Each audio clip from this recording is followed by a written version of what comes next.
వేసవికాలం వచ్చిందంటే చాలామంది ముందుగా గుర్తు చేసుకునే పండు పుచ్చకాయ. శరీరానికి చల్లదనం, దాహానికి ఉపశమనం, తక్కువ ధరలో ఎక్కువ మందికి అందుబాటులో ఉండే ఫలం అది. కానీ ఇప్పుడు అదే పుచ్చకాయ పేరు వింటే కొందరిలో భయం మొదలవుతోంది. ముంబైలో ఒక కుటుంబం పుచ్చకాయ తిన్న తర్వాత మృత్యువాత పడిన ఘటన దేశాన్ని షాక్కు గురిచేసింది. ఆ కేసు మిస్టరీ ఇంకా పూర్తిగా వేడకముందే ఇప్పుడు మధ్యప్రదేశ్లో మరో విషాదం చోటు చేసుకుంది. తండ్రి కొడుకులు పుచ్చకాయ తిన్న కొన్ని గంటలకే తీవ్ర అస్వస్థకు గురయ్యారు. తండ్రి ప్రాణాలు కోల్పోగా కొడుకు ప్రాణాపాయ స్థితిలో చికిత్స పొందుతున్నాడు. అయితే నిజంగానే పుచ్చకాయ కారణమా, లేక మరేదైనా ప్రమాదకర అంశం ఈ ఘటన వెనుకుందా?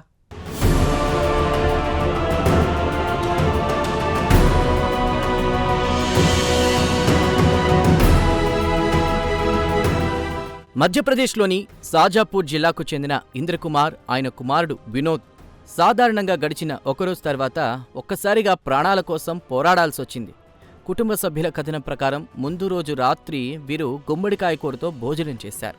తర్వాత ఛాతీలో మంట, కడుపులో మంట, శ్వాస తీసుకోవడంలో ఇబ్బంది వంటి లక్షణాలు కనిపించాయి. శరీరానికి చల్లదనం కోసం పుచ్చకాయ తిన్నారని కుటుంబ సభ్యులు చెబుతున్నారు. కానీ ఆ తర్వాత పరిస్థితి మరింత విషమించింది. ఆస్పత్రికి తరలించేలోపే ఇంద్రకుమార్ ప్రాణాలు కోల్పోయారు. కుమారుడు వినోద్ ప్రస్తుతం వెంటిలేటర్పై చికిత్స పొందుతున్నాడు.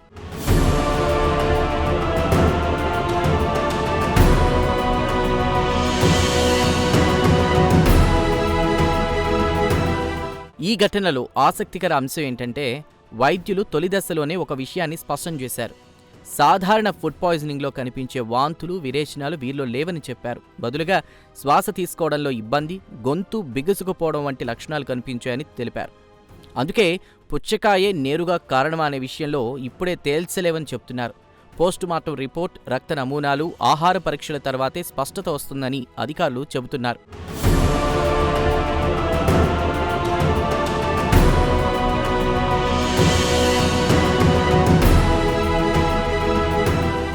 ఇక ఈ ఘటన వెంటనే ప్రజలకు ముంబైలో జరిగిన మిస్టరీ డెత్ కేసును గుర్తు చేసింది. అక్కడ కూడా ఒక కుటుంబం రాత్రి బిర్యానీ, తర్వాత పుచ్చకాయ తిన్న కొన్ని గంటల్లోనే తీవ్ర అస్వస్థకు గురయ్యారు. మొదట అది సాధారణ ఫుడ్ పాయిజన్ లాగా కనిపించింది. సోషల్ మీడియాలో అయితే బిర్యానీ తర్వాత పుచ్చకాయ తింటే ప్రమాదం అంటూ పెద్ద ఎత్తున ప్రచారం జరిగింది. కానీ తర్వాత ఫోరెన్సిక్ పరీక్షల్లో బయటపడిన నిజం మరింత భయంకరంగా మారింది. మృతుల శరీరాల్లో జింక్ ఫాస్ఫైట్ అనే ఎలుకల మందు ఆనవాళ్లు కనిపించాయి.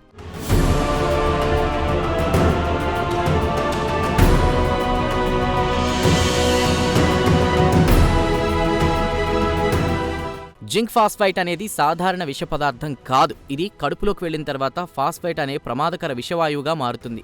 ఆ వాయువు ఊపిరితిత్తులు, గుండె, కాలేయం, మూత్రపిండాలపై తీవ్ర ప్రభావం చూపుతుంది.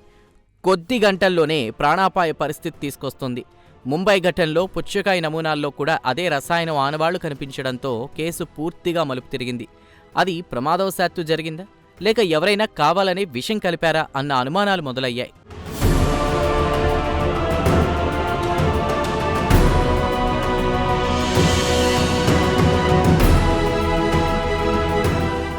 అయితే నిపుణులు ఇప్పుడు ఒక ముఖ్యమైన విషయం చెబుతున్నారు. పుచ్చకాయ అనేది సహజంగా విషపూరిత పండు కాదు. సాధారణ పరిస్థితుల్లో అది ప్రాణాపాయం కలిగించదు. కానీ నిల్వ విధానం, కలుషిత నీరు, కెమికల్ కంటామినేషన్, పాడైన ఆహారం, పురుగుల మందుల ఆనవాళ్లు లేదా కావాలనే కలిపిన విష పదార్థాలు ఉంటే మాత్రం ప్రమాదం సంభవించే అవకాశం ఉంటుంది. ముఖ్యంగా వేసవిలో కోసిన పండ్లు ఎక్కువసేపు బయట ఉంచితే బ్యాక్టీరియా వేగంగా పెరుగుతుందని ఆహార నిపుణులు చెబుతున్నారు.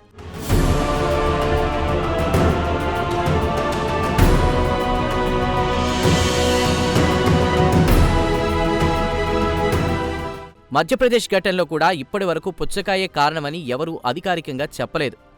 గుమ్మడికాయ కూరలో ఏమైనా కలుషిత పదార్థాలున్నాయా, ఫుడ్ ఇన్ఫెక్షన్ జరిగిందా, ఏదైనా విష పదార్థం కలిసిందా అన్న కోణాల్లో దర్యాప్తు జరుగుతోంది.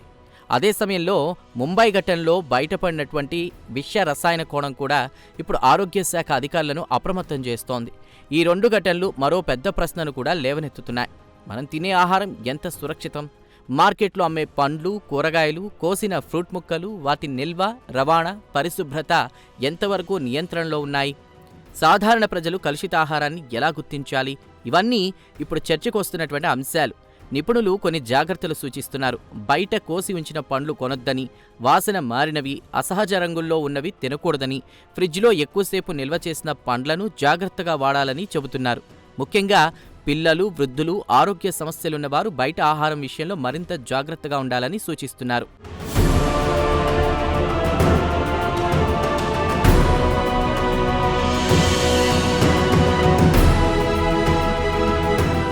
మొత్తానికి ముంబై, మధ్యప్రదేశ్ ఘటనలు ప్రజల్లో ఆందోళన పెంచినా ఇప్పటివరకు ఒక విషయం మాత్రం స్పష్టంగా కనిపిస్తోంది. పుచ్చకాయ అనే పండు కంటే దాని వెనకుండే కలుషితం, విష పదార్థాలు, ఆహార భద్రతా లోపాలే అసలు ప్రమాదం కావచ్చని నిపుణులు భావిస్తున్నారు. కానీ మధ్యప్రదేశ్ ఘటనలో అసలు కారణం ఏంటి? ముంబై కేసులో జింక్ ఫాస్ఫైడ్ పండులోకి ఎలా చేరింది? ఇవి ఇంకా పూర్తిగా తేలాల్సింది. అప్పటి వరకు ఈ రెండు ఘటనలు దేశానికి ఒక హెచ్చరికలా నిలుస్తున్నాయి.